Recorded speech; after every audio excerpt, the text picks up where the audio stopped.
What is up, guys? Fatal82 coming at you with a video. I wanted to talk about the experience system in Rust and my opinions on it after having played with it for the past 5 days on a high population vanilla Rust server. Before I go ahead and do that, I wanted to say, guys, please be kind to your Rust server owners and, if possible, to the developers. It is really something that is frustrating when the patches hit and the performance isn't where we want it to be. That's frustrating for Rust server owners, for players, and also for the developers. Just keep that in mind, guys, that no one pushes a patch out the door and wants things to go wrong or have any hiccups. This week in Rust, we saw a resurgence of Rust players. There were over 60,000 active players. It was at one time the third most played game on Steam. So lots of activity, lots of data was flowing. And with this integration of the experience system, it was a systemic change to the game. This was a systems integration. This was something that was bound to have some leaks, some performance issues that couldn't fully be grasped until it hit the wild. So just bear that in mind, guys. The developers and the server owners worked hard this weekend to actually push out some hot fixes, and the server owners worked almost around the clock to keep their own communities going without and having a lot of salt cast their way. So just keep that in mind, guys, that we don't want people to throw in the towel, because Rust's a great game and we're all in it to win it. We all want it to be as good as it can possibly be, and we all want it to be the best performing game. Also, just bear in mind, guys, that it is an alpha game, and as such, it will have performance issues. We are alpha testers when we're playing the game at this point in time, and this game is being developed with an engine that is also currently in beta form, which means it can be oftentimes frustrating for the developers and unanticipated things can happen. Alright, guys, let's go ahead and talk about how the experience system has changed the game and how it also has not changed the game. So Rust is still Rust. It still looks like Rust. It still feels like Rust. You'll still get killed on sight.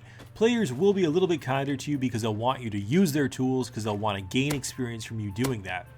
So the game doesn't really feel that much different, but it does feel different in terms of the way that the phases of the game progress. So in terms of the way the game plays with the mechanics, not much different there, but what you will notice is the primitive phase of Rust, that what we call early game Rust, will be much more pronounced. In my time playing on the high population vanilla Rust server, I can count on the number of one hand the time that I heard sustained gunfire in the first 4 days that I was playing on the server. So that was something that was very much a sea change for the way that Rust was previously. Prior to this, guys, if you were familiar with Rust, players would have everything they needed within about an hour of a wipe, even up to rockets and C4. They wouldn't necessarily have a lot of them, but they could get those items that quickly. That created a vast imbalance in the game where players couldn't enjoy the game as much, the playing ground wasn't as even, and the XP system still needs balancing and tweaking, but by and large it's evened out the playing field, whereas players were feeling as though having a crossbow made you a formidable threat, whether you were in a group or a solo player, and you didn't see people with AKs, you didn't see people with bolts for a very, very long time. One of the coolest aspects of the experience system is that it adds value to items that previously seemed to have little to no value. Oftentimes in Rust, I would think to myself, there's all these awesome assets in the game that no one uses. Maces, machetes, all sorts of things that were only used when they absolutely had to be because of the way that the game was.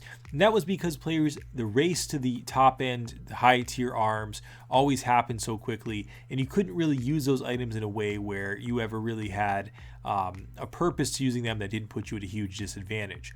With the experience system, when you get things like that early on, machetes, any type of weapon, you feel like they have more weight to them in a sense. Not weight in physical weight, but weight in value. And guns especially, even when you find a gun that has degraded condition, prior to the experience system, you would throw it on the ground and say, whatever, it's about to break. But now you go and you store that in a chest in your house for the one time when you're getting raided by some savages, and you can pull out that AK and that has a few 8 shots in it, and it feels epic. And that's something that doesn't translate when you just think about, again, the experience system. But these are aspects of the experience system. It's sort of a ripple effect that it's created in Rust, completely changing how the game feels. And this is really a beautiful thing. I didn't want to take just my opinion on that, guys, because I do a lot of free cam work with Rust, a lot of editing on the videos, and I've moved away from being as much of a Rust player to being more of a content creator, and that's not necessarily by choice, but by nature of doing YouTube is a tremendous amount of work, and to do that I can't play the game as much as I used to. Prior to even getting into YouTube though, I put about 800 hours into Rust, having done the free camming and everything. It's well over 3,000 hours now. But when I reached out to sort of poll what I consider to be sort of the true Rust players, I reached out to my friends list and I talked with Rust players who had 3,000 to 5,000 hours in game. These are the people who play Rust day in and day out and grind for weeks at a time and truly understand the game. By and large, they all said they too were really enjoying the experience system, so it wasn't just a fluke where I was simply just enjoying playing the game again for a bit, but they really said that it again made them feel as though they could enjoy these phases of the game more. Now, certainly all the groups on vanilla servers and other places as well were racing to get to the top of that experience system, so they're finding ways to exploit it, and most of that came by ways of using fish traps, because you could harvest the fish, gut the fish, eat the fish, catch it with the fish traps. So there's lots of bang for your buck with the fish traps. Different crafting stations, or experience gathering stations rather, were being developed in bases. You could sort of see these forming, and that was really interesting to see and study. So the groups are finding ways to gain as much as they can with the experience system. But by and large, it seemed as though the developers were extremely responsive to it. There were initially some loopholes where experience was gained at a ridiculous rate. And I knew something was off when the servers first merged, because I was gaining experience off of one tool that I had crafted for just a very long time. So something didn't appear right, but they instantly patched that. They did have to wipe. So that's something too, guys, that I wanted to talk about in the video, just to get that message out there is, wipes are going to happen with this whole experience system. It'll probably be eventually when things are ironed out, similar to how it was with Blueprint wipes, sometimes rarely forced, and then it would be up to server discretion. But during this time, while things are really being integrated in the early stages, wipes might happen more frequently than they will down the road. So just wanted you guys to hear that message again, because it's again something on the server owner end that they really take the flack of, but it has been stated by the developers, and it's just again the nature of being an alpha tester. So that's going to be the case, guys, and just try to roll with the punches there. So in terms of how the experience system felt, it didn't feel as grindy as you might think, and that's something that's going to be reduced more and more as the game is developed. So this is the most grindy that it ever will be.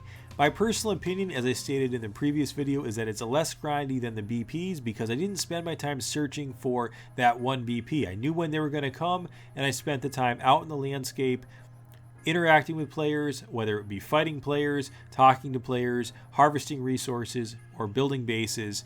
And that is really the point of playing Rust, is interacting with players. Now, it didn't change up any dynamics with things like base camping or any of these undesirable behaviors that Rust players will often talk about. So roof camping is still a thing. You'll be roof camped with crossbows, with bows, with throwing spears. That's probably never going to change in Rust. That's player behavior, and the systems can't quite, I don't think, leverage that. And they never really should, because that's limiting freedom. That's my opinion, but that is the way that I feel about it. So Rust isn't going to feel like a radically different game in terms of players being friendly, but it will feel different in terms of players cooperating, because there's more incentive now for players to cooperate. If you have a few buddies and you each create hatchets and share them with each other, you'll all gain dividends from using each other's tools. And that, seeing that visual depiction of gaining experience as someone else is using your tool, does make you feel more connected to those players, to those tools, to those resources. And that's something that is going to be very interesting to see how that all plays out.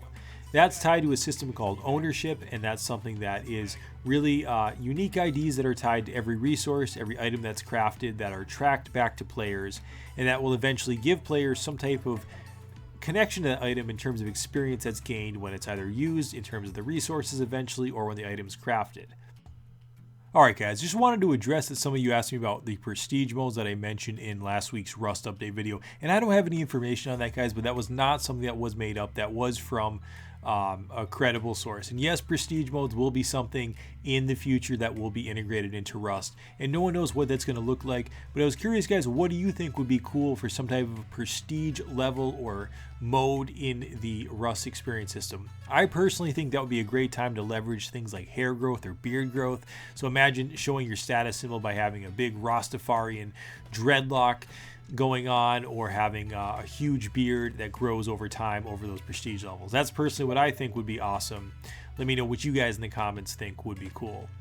So before we go ahead and end the video, guys, I wanted to say that initially I intended this video to be a little bit different, to be sort of like an Anthony Bourdain style Places Unknown video where I traveled to the server, also integrated it with free cam footage and some footage to show off the new UI, and hear live from some players with their perspectives. But it didn't quite work out that way due to some different things, but that was my initial intention.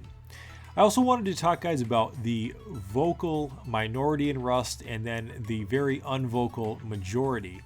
That's something that was touched on in last week's dev blog, and it really got me to do some thinking on that. And I really do think there is something to the majority of the Rust community not being vocal. Now, you might say that that's not true, Fado, because we see these posts on Reddit all the time and they get so many upvotes, and, you know, people are saying the game is dead, rip Rust, rip experience.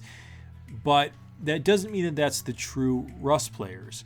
Rust players, by and large, I believe are older players. It's a mature themed game, and I think the average Rust player is between 28 to 36 years in age. This means this is a group of players who don't often communicate much with Facepunch because they simply don't have the time to do so. They're busy living their lives.